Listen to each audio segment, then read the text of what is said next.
Mas madali, mas maginhawa na mag-loan sa GSI's Touch app. Una, mag-login lang sa iyong GSI's Touch app.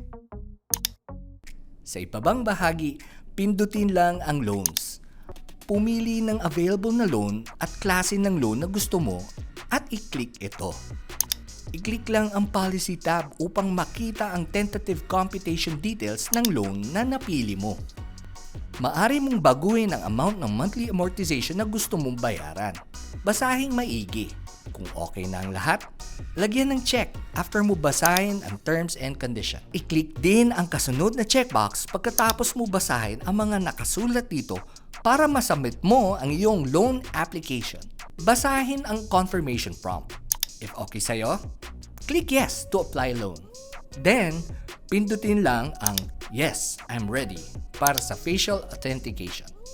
Narito ang mga paalala para sa facial authentication.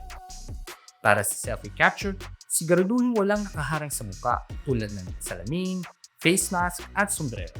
Ito ay para klarong makita ng camera ang iyong muka. Make sure na plain white o isang kulay lamang ang background at walang lamang ibang bagay o tao. Kapag nasunod mo ito, ilagay sa eye level camera. Kapag steady na ang kamay, tumingin direkta sa camera lens. Tapos, pindutin ang camera icon sa ilalim. Kapag nasunod mo ang lahat na to, congrats! Kapag-apply ka na ng loan.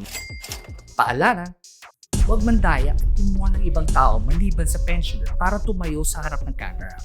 Paalala sa mga magtatangkang scam, mandaya, o gumamit ka identity ng ibang tao.